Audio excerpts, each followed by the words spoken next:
வணக்கம். சாந்தி சமையல்ல இன்னைக்கு நாம செய்ய போறது கருவாட்டு குழம்பு. எப்படி செய்யறதுன்னு பார்க்கலாம்.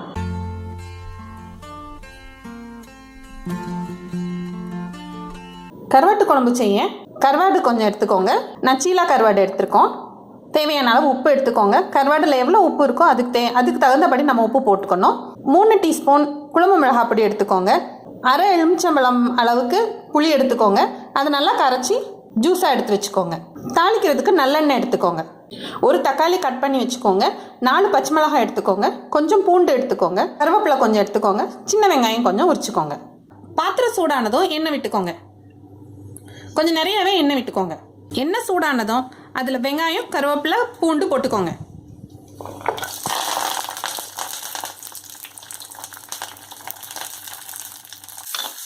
வெங்காயம் பூண்டு நல்லா வதங்குற அளவுக்கு வதக்கிக்கோங்க.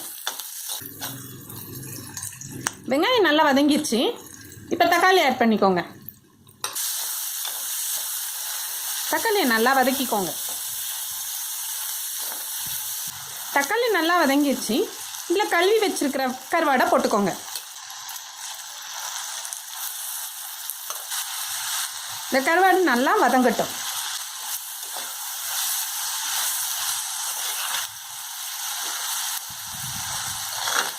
வஞ்சிர மீனில் உள்ள கருவாடு யூஸ் பண்ணுறேன். அது நல்லா எண்ணெயில் வதங்குச்சுன்னா கரைஞ்சிரும். கருவாடு கரைகிறது வரைக்கும் வதக்குங்க. கருவாடு நல்லா வதங்கிட்டு குழம்பு மிளகாய் பொடி போட்டுக்கோங்க. உப்பு போட்டுக்கோங்க.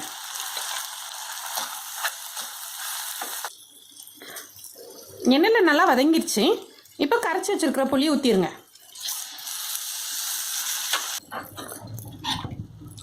குழம்பு நல்லா கொதிக்கி விடுங்க. கருவாட்டு குழம்பு கொஞ்சம் காரமாக இருந்தால் தான் நல்லாயிருக்கும். உப்பு காரம் பார்த்து தேவைக்கு எக்ஸ்ட்ரா சேர்த்துக்கோங்க. கருவாட்டில் முள் இருந்ததுன்னா அதை கிளியர் பண்ணிடுங்க.